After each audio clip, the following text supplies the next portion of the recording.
Hier, j'étais en plein air.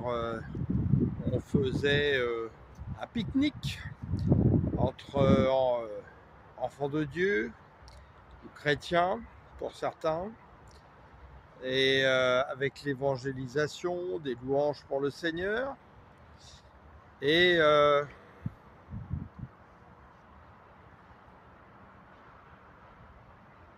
on témoignait, on prêchait pour certains, on chantait les louanges pour d'autres, ou pour les mêmes. Et puis j'observais le comportement des gens qui étaient assis sur les pelouses par groupe. Déjà par groupe, au lieu d'être unis, par exemple tous autour d'une table, mais déjà par groupe, certains s'isolaient loin des autres. Et puis moi qui, avant de revenir au Seigneur, ai fait partie de groupes de vieilles voitures américaines, des groupes de rock, des choses bien païennes. Et ben, je voyais qu'une grande partie avait exactement les mêmes comportements que si on organisait une réunion autour de n'importe quel thème. Et que très peu, en fait, montraient qu'ils étaient vraiment la lumière et le sel de la terre.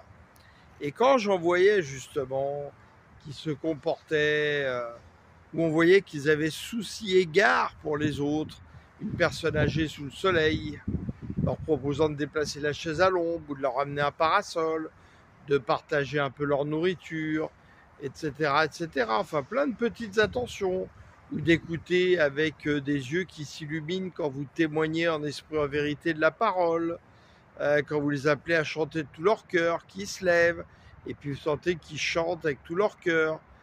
Et ben là, ça vous réjouit, mais malheureusement, ils sont très peu.